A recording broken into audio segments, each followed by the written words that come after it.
Down में चल के जो ब्रिज मैं आपको बताने वाला हूँ लक्ष्मण झूला, ब्रिज का नाम क्यों लक्ष्मण झूला पड़ा, कब बना और किसने बनाया, बहुत अच्छी स्टोरी लक्ष्मण झूला की। ऐसा बताते हैं त्रेता युग की बात है, राम जी को यहाँ से 65 किलोमीटर आगे देवप्रयाग तपस्या के लिए जाना था अपने गुरु के आज्ञा अनुसार। और बताते हैं राम और लक्ष्मण दोनों भाई माँ गंगा के तट पे खड़े होते हैं और लक्ष्मण की परीक्षा लेने के लिए कहते हैं कि भैया मुझे यहाँ से कुछ आगे चल के तपस्या करना है, कैसे जाऊं, बीच में माँ गंगा बह रही है, कैसे इस मैया को क्रॉस करूं। ये जो गंगा मैया है ये धरा पे सतयुग से बहती आ रही है और मैं आपको त्रेता की बात बता रहा हूं। तो बताते हैं लक्ष्मण जी महाराज ने वो टाइम में एरों का ब्रिज बनाया, बाणों का झूला, जिससे रामचंद्र जी क्रॉस हुए थे।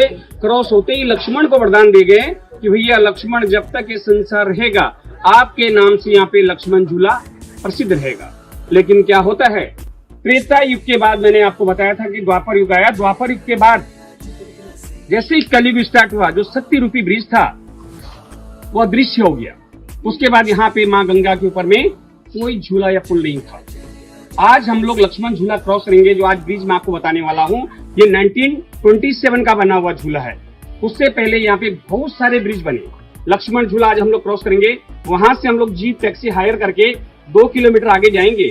2 किलोमीटर आगे जाने के बाद अपने को स्थान पड़ेगा स्वर्ग आश्रम, बाबा काली कमली का आश्रम है। बताते हैं उस टाइम पे उनके आश्रम में जितने भी संत लोग थे उन लोगों ने जब यहाँ पे देखा जो शक्ति रूपी ब्रिज था, अदृश्य अंतर्ध्यान हो गया है और 4 धाम जाने वाले श्रद्धालु बहुत असुविधा में हैं। तो संत लोग यहाँ पे पहाड़ों में जाते हैं और पहाड़ों में जाके वो लोग पेड़ काटते हैं, पेड़ का छाल निकालते हैं, रस्सी और लकड़ी का झूला बनाते हैं। यहाँ पे 1 नहीं 2 नहीं बहुत सारे ब्रिज संत लोगों ने बनवाए। लेकिन हमेशा होता क्या था, ऊपर से माँ गंगा में बाढ़ आती थी और बाढ़ में ब्रिज बह जाते थे। संत लोगों ने देखा हम लोग ब्रिज बनाते हैं, बाढ़ में बह जाते हैं, अगेन लोग पहाड़ों में जाते हैं और पेड़ का छाल निकालते हैं, 2 रस्सियां बनाते हैं, 2 रस्सियां माँ गंगा के ऊपर बांध देते हैं। एक रस्सी पे बताते हैं उस समय मनुष्य लोगों को बांध दिया जाता था, दूसरी रस्सी से खींचा जाता था, तभी लोग 4 धाम की तीर्थ यात्रा करते थे। हमारे जो उत्तरांचल के 4 धाम है, इन उत्तरांचल के जो 4 धाम है बद्री, केदार, गंगोत्री, यमुनोत्री, इन 4 धामों की जो 1947 से पहले यात्रा होती थी, यही पॉइंट है, यहीं से इन 4 धामों की पग यात्रा होती थी। और इन 4 धामों की जो पग यात्रा होती थी 1360 किलोमीटर की। 2.25 महीने का समय, मिनिमम 2.25 महीने का समय लगता था उत्तरांचल के 4 धाम करने में। और उस समय एक शब्द था, लोग घरों से 4 धाम की यात्रा पे आते थे 1947 से पहले। उस समय एक शब्द था जो आज कहावत बन गई है, गया बद्री काया सुधरी, गया बद्री रहा उधरी। ऐसा होता भी था। 80% लोग हिमालय से ही स्वर्ग सिधार जाते थे, अपने घरों से बच्चों को मिलके आते थे कि भैया हम लोग उत्तरांचल के 4 धाम करने जा रहे हैं, शायद ही वापस आए। ऐसी टफ और दुर्गम यात्रा हुआ करती थी। उस समय पे जब लोग घरों से निकलते थे ना तो घर में घी का दीपक जला देते थे और वो दीपक जब तक जलता रहेगा समझ लीजिए वो व्यक्ति जीवित है। दीपक बुझते ही उस समय ये सत्यता थी, ये बात प्रमाणित थी कि अगर दीपक बुझ गया तो समझ लो गया मनुष्य।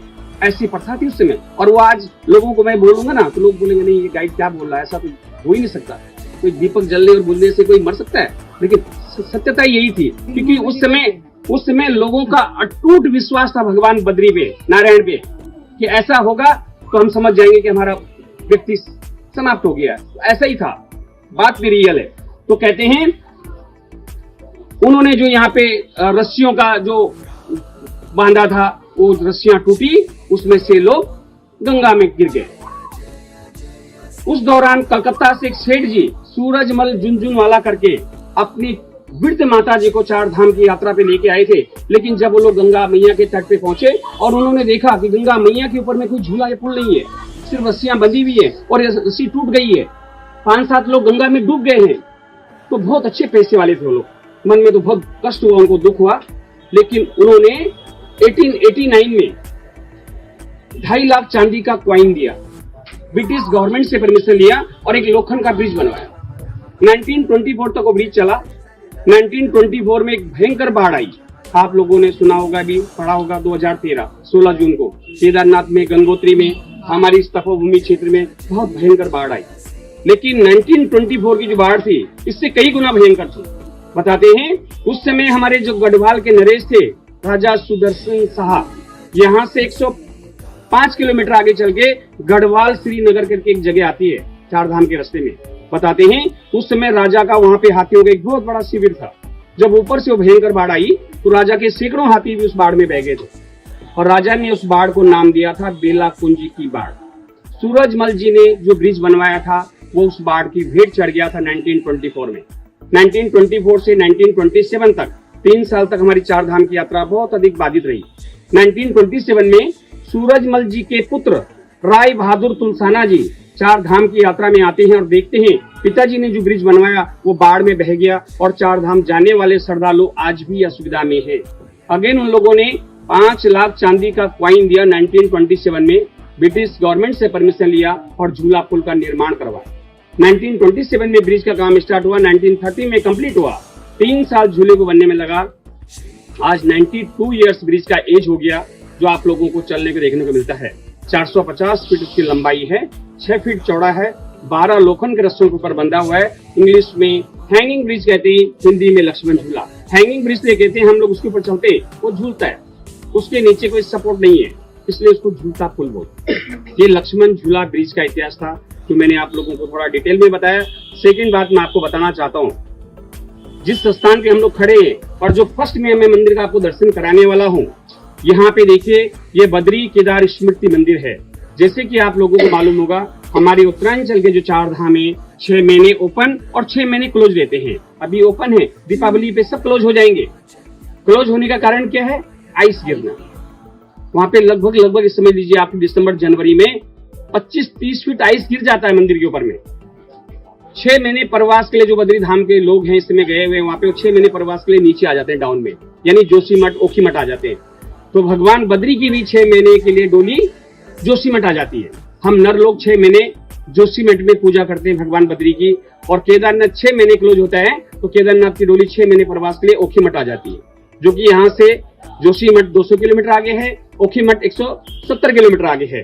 तो 1986 से पहले हमारी तपोभूमि क्षेत्र में बद्री केदार स्मृति मंदिर नहीं था। कांची कोटि के शंकराचार्य जी हुए हैं जयेंद्र सरस्वती, अभी तो उन्होंने शरीर भी छोड़ दिया है, लेकिन 1986 में चार धाम की यात्रा पे आए थे और उन्होंने पग यात्रा की थी। ये मैं आपको बता देता हूँ, हरिद्वार से उनकी पग यात्रा चालू हुई थी। तो हरिद्वार से चल के नेक्स्ट डे पे इस स्थान पे वो आए थे और यहाँ पे उन्होंने एक रात्रि विश्राम किया था। लेकिन देखिए उनके स्वप्न में भगवान बद्री आए हैं, जैसे उन्होंने यहाँ पे लोगों को बताया था। और कहते हैं सुबह उठते ही उन्होंने कहा कि यहाँ पे भगवान बद्री और केदारनाथ की मुझे मंदिर की प्राण प्रतिष्ठा करनी है। तो यहाँ पे उन्होंने अपने हाथों से भगवान बद्री चक्र शालिग्राम के ऊपर में प्राण प्रतिष्ठा की, साइड में बाबा केदार की प्राण प्रतिष्ठा की। और जब वो यात्रा पे आगे के लिए निकले तो उन्होंने यहाँ पे कहा लोगों से कि जो लोग हरिद्वार आएंगे और यहाँ पे भगवान बद्री के दर्शन करेंगे उनको आदि यात्रा का लाभ मिले। धाम पे जाने से पूर्ण फल की प्राप्ति होगी, लेकिन इस स्थान पे आने से यहाँ पे दर्शन लेने से आधे फल की यात्रा होगी, आदि यात्रा मानी जाएगी। तो यहाँ पे भगवान विष्णु चक्र शालिग्राम के ऊपर में विराजमान है, जो आप लोग दर्शन लेंगे। ये पहला मंदिर है जो मैं आपको आज दर्शन करा रहा हूँ। नेक्स्ट मैं आपको लेके जाने वाला हूँ गंगा माता मंदिर। देखिए गंगा मैया के दर्शन तो आपने कल भी किए होंगे और आज मैं पूरा साइट सीन में आप लोग गंगा मैया की गोद में खेलने के लिए भी जाएंगे। राफ्टिंग जाने वाले ना आप लोग, तो गंगा मैया के गोद में खेलने के लिए भी जाएंगे। लगभग 1.5-2 घंटा आप उसके गोद में भी खेलेंगे। लेकिन हरिद्वार आने के बाद अगर इस मैया का महत्व मालूम ना हो तो हरिद्वार आना व्यर्थ माना जाता है। तो मैं आपको गंगा मैया के मकरवाहिनी स्वरूप में दर्शन कराऊंगा। सुना था ये नाम आप लोगों ने आज से पहले, मकरवाहिनी। मैं गंगा मैया का एक नाम मकरवाहिनी भी है।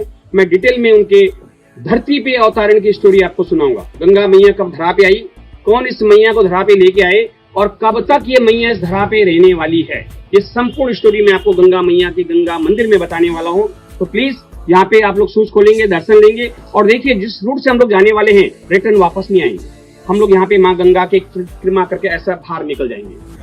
दूसरी बात बताना चाहता हूँ कि हाँ अपने को डाउन में ही उतरना है, कहीं पे अपने को ऐसा चढ़ाई पे नहीं चढ़ना है।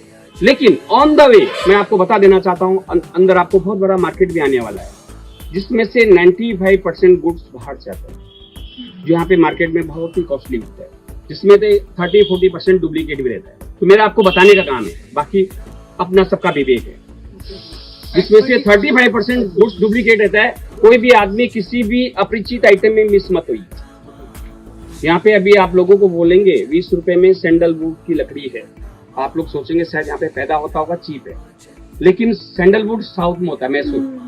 पेरू की लकड़ी में सेंट मारा रहता है, बहुत अच्छी स्मेल आएगी। अभी तो सेंट मारा हुआ ना 2-4 घंटे तो स्मेल रहती है। लकड़ी को लेते हैं लोग 20 रुपए 25 रुपए में। आता क्या है, लोग बोलते हैं कोई भी अपनी गाइड जी ने बोला हम ले लेते हैं, देखो देखते क्या होता है।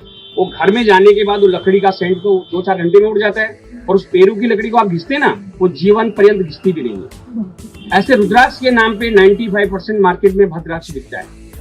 आपको वो भी मालूम नहीं रहेगा रुद्राक्ष होता क्या है, भद्राक्ष क्या होता है। इस प्रकार से किसी भी अपरिचित आइटम में मिस मत होइए। यहाँ की आपको 2-3-4 वस्तुएं फेमस हैं, वो क्या है जानकारी लेना चाहेंगे, ऑन द वे मैं आपको बताऊंगा। प्लीज शूज खोलिए, सामने दर्शन लीजिए और एक प्रदक्षिणा लेके आप लोग बाहर आएंगे भगवान बद्री और केदारनाथ के दर्शन।